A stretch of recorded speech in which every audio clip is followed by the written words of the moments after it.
What's up, guys? Paul Stanglin here. I am currently underneath my 2005 Dodge Ram 1500, and today I'm going to be showing you how to remove the sway bar.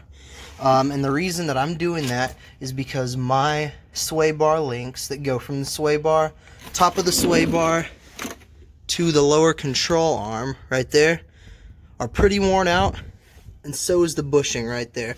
So what you're going to need in order to do this job is a 15mm socket, 17mm socket, and some kind of an impact wrench, impact gun, or ratchet. I think an impact wrench would be way easier.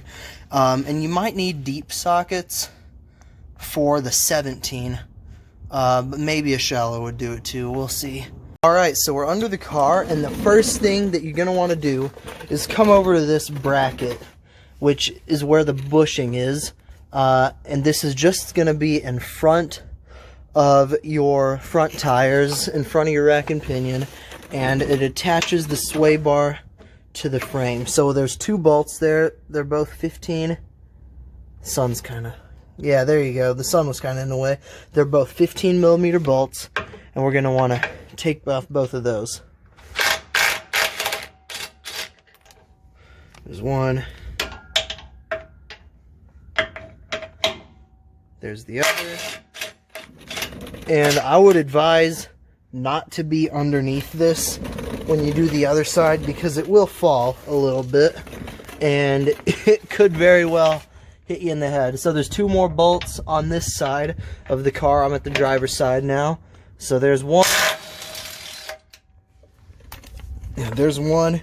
And here's two. And it is going to fall when I get rid of this one. It will fall. Yeah, see, that's not good. That's why we don't want to be underneath that. So there's 4 bolts. And the next thing we're going to want to do is hop on over to the sway bar link. Here goes from the top of the sway bar to the lower control arm. There's one of those on both sides. And there is a 17mm nut on the top of each one of those. So you're going to want to remove that. And then literally you can just lift the sway bar right off. There's only 3 bolts on each side. There's that. Just pull off this little washer, this little bushing, and boom, sway bar removed. So I just gotta hop on over to the other side, stick my impact on there,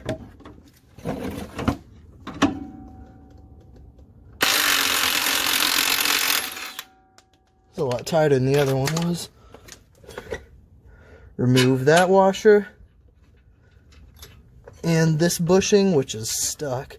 There we go.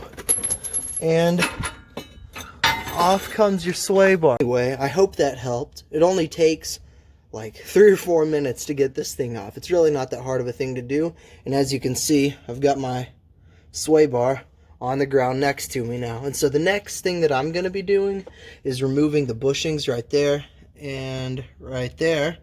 And so if you want to see how to do that, I'll have a link in the description below to another video showing you how to do that. Thanks.